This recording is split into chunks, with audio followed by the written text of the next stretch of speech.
Bonjour et bienvenue, vous écoutez De l'huile dans les rouages, le podcast de vulgarisation dédié à l'amélioration continue. Je suis Nicolas Frébourg et pour ce 28e numéro, je vais vous parler d'audit. Qu'est-ce qu'un audit et à quoi ça sert selon moi ?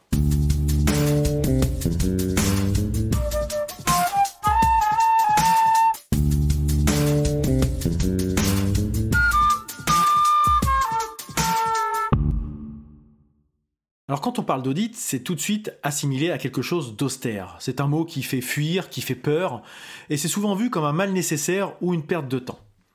Et aussi, c'est également souvent assimilé à un examen.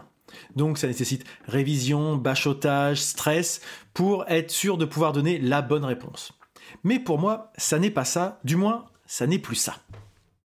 En effet, comme j'ai déjà pu l'évoquer, depuis quelques années, l'évolution des normes fait que on n'est plus uniquement dans le côté documentaire, exécution, entre guillemets bête et méchante de ce qui est écrit dans un document, mais on est plus dans quelque chose juste nécessaire qui correspond au fonctionnement de l'entreprise. Et donc, qu'est-ce qu'un audit ? Un audit, simplement, c'est une procédure de contrôle de la comptabilité et de la gestion d'entreprise. Alors, moi, je ne vais pas m'occuper de la partie audit financier, parce que ce n'est pas mon domaine. Je vais parler des audits de systèmes de management, tels que ceux qu'on pratique dans l'ISO 9001, l'ISO 14001 ou l'ISO 45001. Et donc les audits selon la norme ISO 19001, qui présente les lignes directrices pour l'audit des systèmes de management. Il faut notamment retenir, en préambule, qu'un audit se base sur des preuves d'audit et pas sur des ressentis, des impressions ou des déclarations. Ça, c'est quelque chose de très important, on se base sur du fait. Si je prends la définition Wikipédia, l'audit est une expertise professionnelle effectuée par un agent compétent et indépendant aboutissant à un jugement par rapport à une norme sur des états financiers, sur le contrôle interne, l'organisation, la procédure ou une opération quelconque d'une entité. Ce qui est important dans cette phrase-là, c'est l'agent compétent et indépendant. On ne peut pas être juge et partie si on veut apporter une valeur ajoutée à l'exercice. Alors, les 7 principes de l'audit, quand on est auditeur, c'est de faire preuve de déontologie, de faire une restitution impartiale de ce qu'on s'est dit, d'avoir une conscience professionnelle, de faire preuve de confidentialité, d'être indépendant, de baser son approche sur des preuves et de baser son approche sur les risques. Voilà les 7 principes que doit adopter un auditeur, une auditrice lorsqu'on réalise cet exercice d'audit. La finalité d'un audit, c'est de s'assurer que le système de management est conforme aux critères d'audit. C'est-à-dire, on vient vérifier quelque chose, on compare entre la théorie et la pratique. Et donc de s'assurer également que les processus de ces systèmes sont efficaces, c'est-à-dire qu'ils produisent les résultats attendus. De ce fait, ça va permettre de relever des écarts éventuels par rapport à ces critères. Un petit nota au passage, un point fort est en soi un écart, puisque ce n'est pas forcément ce qu'on avait attendu. C'est quelque chose de positif, mais c'est un écart par rapport à la théorie. Voilà, ça c'est pour un petit point sémantique, mais voilà, c'est pour ça que là, quand je parle d'écart, c'est pas forcément négatif, c'est juste quelque chose de différent de l'attendu. Et puis bien sûr, lors d'un audit, ça permet de détecter des axes d'amélioration possibles, puisque nous sommes dans des démarches d'amélioration continue. Alors dans le cadre des audits de système de management, quels sont les différents types d'audits qu'on peut rencontrer ? Il y a les audits de première partie, qui sont les audits internes. Donc dans le cadre d'un organisme certifié, un programme d'audit doit être établi et les audits doivent être réalisés et analysés, puisqu'ils font ensuite partie des données d'entrée de la revue de direction. Alors, la programmation des audits consiste à définir quels seront les audits à réaliser sur une campagne. Alors ça peut être sur une périodicité définie, c'est pas forcément sur un an, ça peut être sur plusieurs années, l'important étant de couvrir l'ensemble du système de management sur une période donnée. Auprès de quelles activités et services vont se réaliser ces audits, avec quels auditeurs, etc., etc. Alors les auditeurs doivent posséder des connaissances et des aptitudes leur permettant de mener un audit, bien sûr. Ça passe bien souvent par une formation, afin de pouvoir réaliser l'audit, comprendre les principes, recueillir les informations pertinentes, etc., etc. Et donc, réaliser un audit, ça ne s'improvise pas. Alors ce qu'il faut savoir, là ça va être un petit point vocabulaire, mais les audits internes peuvent être externalisés. C'est d'ailleurs une des prestations que je réalise assez régulièrement, c'est-à-dire des entreprises qui ont un programme d'audit à réaliser, mais qui n'ont pas forcément les ressources en interne, ou qui veulent avoir un œil extérieur de temps en temps pour justement ne pas être dans l'auto-évaluation, l'auto-audit qui enlève un petit peu d'indépendance. Deuxième type d'audit qu'on peut rencontrer, ce sont les audits dits de seconde partie. Donc ce sont les audits de prestataires externes ou des audits de parties intéressées externes, par exemple vos clients qui viennent vous auditer parce qu'ils veulent venir vérifier que vous réalisez bien ce qui était prévu. Et enfin, Les audits de tierces parties, ce sont les audits en vue de certification et ou d'accréditation, mais aussi des audits à des fins légales, réglementaires et similaires. Donc quand on parle de ce type d'audit tierce partie, c'est par exemple un audit quand vous voulez être certifié ISO. Quand l'AFNOR, Socotec ou d'autres organismes de ce type viennent vous auditer pendant une période donnée et à la fin statuent sur votre conformité et vous permettent d'avoir un certificat de certification ISO, quel qu'il soit, 9001, 14001, 45001, les trois ou d'autres en fonction de vos besoins. Alors quel est l'intérêt d'un audit ? Alors je ne vais pas vous faire une formation à l'audit interne, c'est des formations que j'anime et qui durent 2 jours. Ce que je peux vous dire, c'est qu'un audit, pour commencer, quand on est auditeur, l'auditeur est là pour écouter. Et donc un auditeur, ce n'est pas là pour faire du conseil. C'est un petit peu, des fois, il y a un petit peu cette limite qui n'est pas toujours facile à trouver, hein, je suis premier à m'en rendre compte. Et une autre chose que l'auditeur doit garder en tête, c'est qu'on n'est pas là pour juger. En tout cas, pas faire de jugement de valeur. Quoi qu'il en soit, un audit n'est pas là pour régler des comptes ou incriminer des personnes.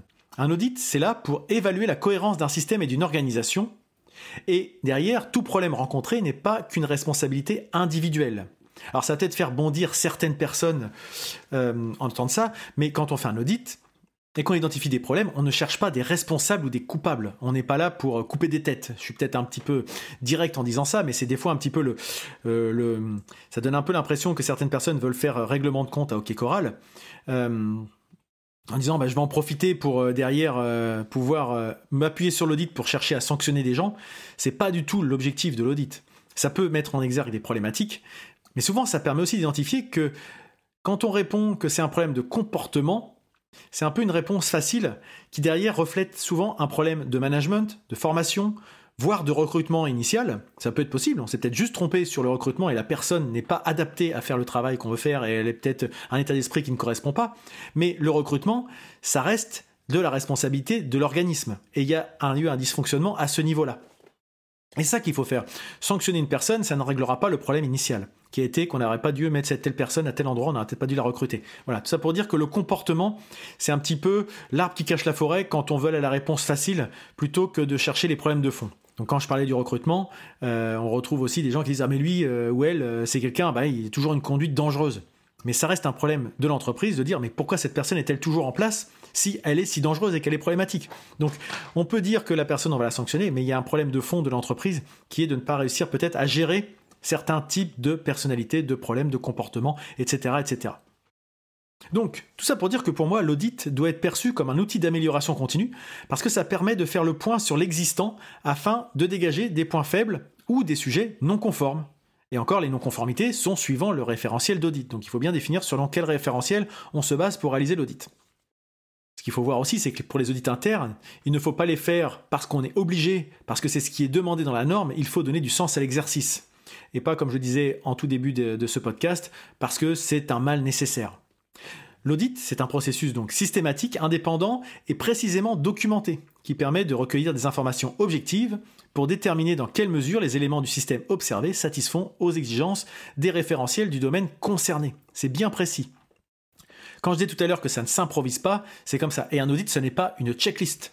On ne fait pas une visite de conformité quand on fait un audit. On ne se contente pas de faire des croix conforme, non conforme, conforme, non conforme. Non, c'est un exercice qui nécessite une préparation, un plan d'audit, qui nécessite de bien pouvoir écouter, rebondir. Une réponse va amener un autre questionnement, alors que dans une checklist, les réponses sont déjà toutes préétablies. Et donc, dans cet audit, ça permet d'aller identifier des dysfonctionnements, mais aussi, bien sûr, il ne faut pas se focaliser que sur les points négatifs, de faire ressortir des points forts et des pistes d'amélioration pour que le système soit encore plus performant si c'est possible. Et l'intérêt que je vois dans un audit, c'est que l'intervention d'un tiers, puisqu'on ne s'auto-audite pas, ça permet, pendant une période dédiée, de sortir la tête du guidon, de se poser des questions qu'on ne se pose plus sans arrière-pensée.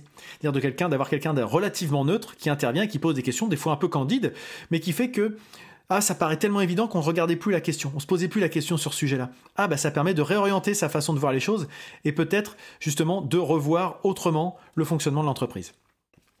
Alors un audit est à appréhender comme un outil et un moment privilégié pour faire le point de la manière la plus objective possible sur le fonctionnement d'un organisme. Donc en rappel, c'est basé sur des preuves, c'est factuel, c'est neutre, avec le moins d'interprétations possible. Et effectivement, lorsque c'est mené comme je viens juste de le décrire, c'est un formidable moyen de progrès dans l'organisation et la production, et ça nécessite un travail rigoureux, visant à dynamiser, challenger, booster, comparer, et ainsi pousser l'entreprise à progresser.